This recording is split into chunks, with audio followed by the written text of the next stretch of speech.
1971 সাল দিয়েছে একটি স্বাধীন বাংলাদেশ, আর 2024 দিয়েছে নতুন বাংলাদেশ। ব্যবধানটা 53 বছর হলেও তারুণ্যের দেশপ্রেমের উদ্দীপনাটা সেই একই রকম। দেখছেন সেদিনের তরুণ আর এদিনের তরুণরা। তাই 71 ও 24কে যারা মুখোমুখি দাঁড় করাতে চায় তাদের উদ্দেশ্য অসৎ এবং তাদের রুখতে চান উভয় সময়ের যোদ্ধারাই। সাজেদা সুইটির রিপোর্ট। 1971 সালে মহান মুক্তিযুদ্ধে পাওয়া স্বাধীন বাংলাদেশ পাকিস্তানের শোষণের বিরুদ্ধে 9 মাসে রক্তক্ষয়ী যুদ্ধে এসেছে মর্যাদার স্বাধীনতা, লাল সবুজ পতাকা। ক্ষুদ্র কোনো আত্মস্বার্থে নয়, কেবল দেশপ্রেম উদ্বুদ্ধ হয়ে সেদিন লড়তে নেমেছিলেন যে তরুণরা। বেঁচে ফেরার আশা কি তাদের ছিল? আমি তখন কলেজের ছাত্র। আসলে 26শে মার্চ সকালবেলা রাস্তায় ব্যারিকেড দেওয়ার সময় পাক বাহিনীর হাতে বন্দী হই। অমানসিক নির্যাতন, যেটা এখনও ওই অমাবস্যার রাত হইলে এখনও পিঠে ব্যথা করে। আমার বাড়িতে কিন্তু কুলখানি হয়ে গেছে। তখন সবাই জানতো মেরে ফেলছে।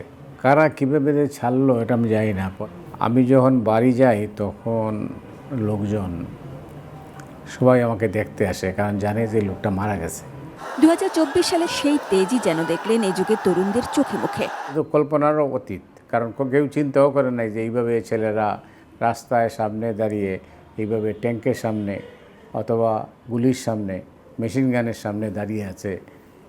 আবু সাইদের কথা যদি আমরা বলি, সে তো নিশ্চিতভাবে জানতো সে মারা যাবে।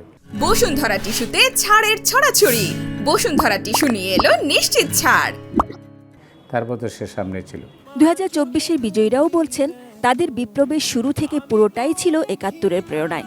স্লোগান দিতাম 71-এর হাতিয়ার গর্জে ওঠো আরেকবার, বাঁশের লাঠি তৈরি করো বাংলাদেশ স্বাধীন করে। এটি একেবারে এক দফার সময়কার slogan.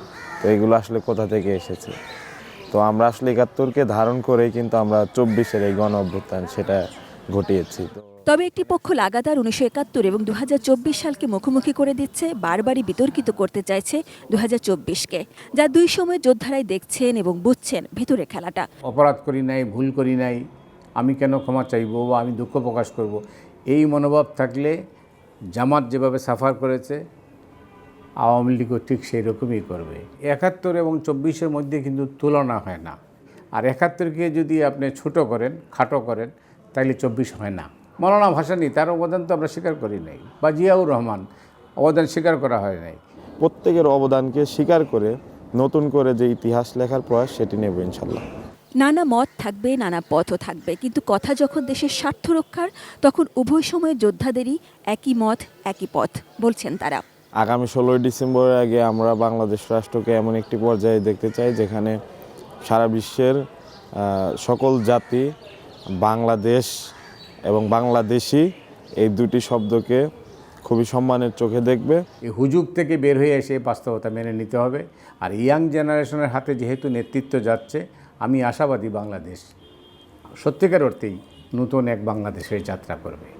Sajida Sweety, ATN news, Dhaka.